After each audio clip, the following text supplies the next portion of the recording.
মানুষ অনেক সময় অনেক কিছু ভেবে রেখে দেয়, কিন্তু সেইগুলো করে উঠতে পারে না।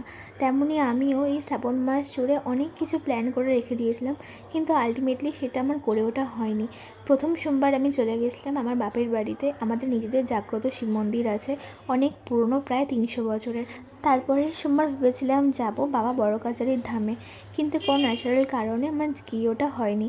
সকাল থেকে প্রচণ্ড বৃষ্টির কারণে তৃতীয় সোমবার দিনকে সেদিনকেও আমাদের জিওটা হয়নি। সেদিন রাত্রিবেলায় আমরা আমার নিজের খুব কাছের একজন মানুষকে হারাই। সেসব কথা থাক, সেসব নিয়ে আমি ভিডিও বানাতে চাই না। অনেকেই করে, সেই সব নিয়ে ভিডিও ভাইরাল হয়।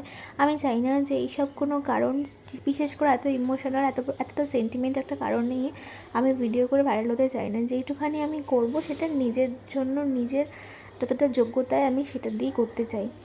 তো সেই সব কথা থাক সাইডে, আমি আমার নতুন আরেকটা মিনি ব্লগ নিয়ে আবার চলে এসেছি। আমি অনেক দিন মিনি ব্লগ পোস্ট করতে পারিনি, তাই জন্য আজকে থেকে আবার ভালোভাবে স্টার্ট করলাম। তো এটা ছিল আমার তৃতীয় সোমবারেরই একটা ভিডিও, একটা ক্লিপ।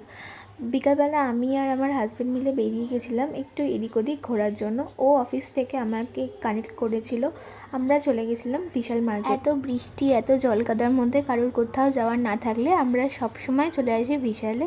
আমাদের সবসময় কিছু না কিছু কেনার থাকে, কিন্তু কী কিনবো সেটা আগে থেকে ঠিক করে আসি না। তাই পারফিউম, বডি স্প্রে, তো সেখান থেকে দুটো সেন্ট নিয়ে নিই। আর তারপরে কিডস জোনটায় গেছিলাম, সেখানে প্রচুর খেলনা, প্রচুর জিনিস পাওয়া যাচ্ছে। এখানে কালার বুক, রং পেন্সিল, স্কেচ পেন, ব্যাগ, বাচ্চাদের যা যা কিছু লাগে খেলার থেকে শুরু করে স্টাডি অবধি সব কিছু। ফ্রেন্ডের সাথে দেখা হয়েছিল, ও এসেছিলো যোগা ম্যাট কিনতে। ওর সাথে দেখা করে আমরা চলে গেলাম ধোসা আর দই বড়া খেতে। তো খুব টেস্টি ছিল। তারপর দুজনে মিলে হাঁটতে হাঁটতে গল্প করতে করতে চলে গেলাম বাড়ি। আর তোমরা ভিডিওর চ্যানেলটাকে লাইক আর সাবস্ক্রাইব করে দিও।